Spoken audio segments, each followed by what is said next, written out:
going to show you how to change the battery for your fob for a Subaru. Works for a variety of years like 2014, 15, 16, 17, 18, 19. Works for a variety of Subarus as well.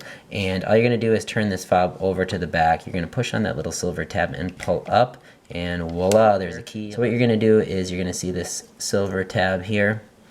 And so there's a long silver bar and then a little silver piece right there. You're going to go to the piece literally right below where the key was, and you're going to put your key in there, and then you just twist.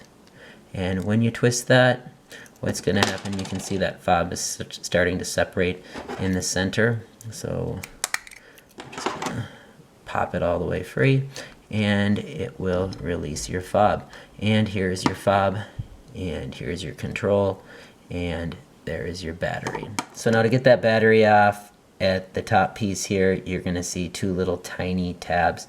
You're actually going to want to get behind the battery with one finger and then pull up on both of those, and it will release that battery.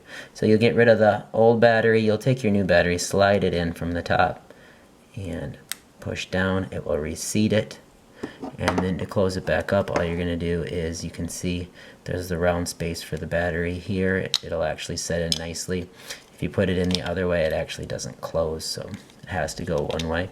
Once you have that in there, you're going to grab the top part of the fob, seal it towards the back end, push down, and click, and you have replaced your battery. Hopefully that helps. Please like and subscribe. Last but not least, take your key, push it in, and you're done. Hopefully that helps. Change the battery for your fob for a Subaru.